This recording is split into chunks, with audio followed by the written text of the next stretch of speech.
Hello everyone, कैसे हैं आप लोग।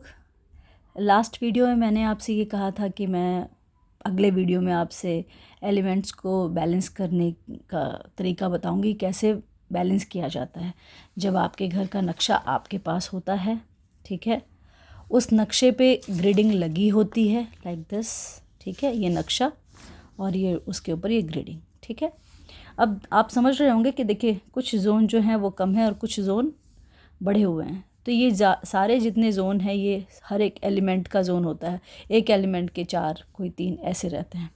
तो ये एलिमेंट जो होते हैं ये बैलेंस होने चाहिए घर में। सबसे पहली जो चीज़ है वो यही है कि आपको बार चार्ट बैलेंसिंग आनी चाहिए। What is bar chart?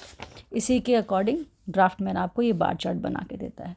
Bar chart में देखिए 16 दिशाएं लिखी हुई हैं। इन दिशाओं में ये देखना होता है कि कौन सा कम है और कौन सा बढ़ा हुआ है। जो बढ़ा हुआ है या तो उसे कम किया जाता है या जो कम है उसको बढ़ाया जाता है। ऐसा कभी नहीं करते कि बढ़े हुए को कम कीजिए और फिर कम को बढ़ा हुआ कीजिए। ऐसे बैलेंस कभी नहीं होता। आप ये जानते होंगे, सब्जी लेने जाते होंगे, वेइंग मशीन होती है। एक तरफ अगर बढ़ा हुआ हो तो दूसरी तरफ या तो उसे बढ़ाया जाता है, अदरवाइज़ जिस साइड बढ़ा हुआ है उस साइड कम किया जाता है, ताकि दोनों चीज़ें एक बराबर हो जाएं। अगर आप बढ़ाएंगे और कम करेंगे तो क्या होगा, वो बैलेंस कभी नहीं होगा। इसलिए या तो बढ़े हुए को आप कम कीजिए, अदरवाइज़ कम जो है उसको आप बढ़ाइए। इस चीज़ का ध्यान रखिएगा।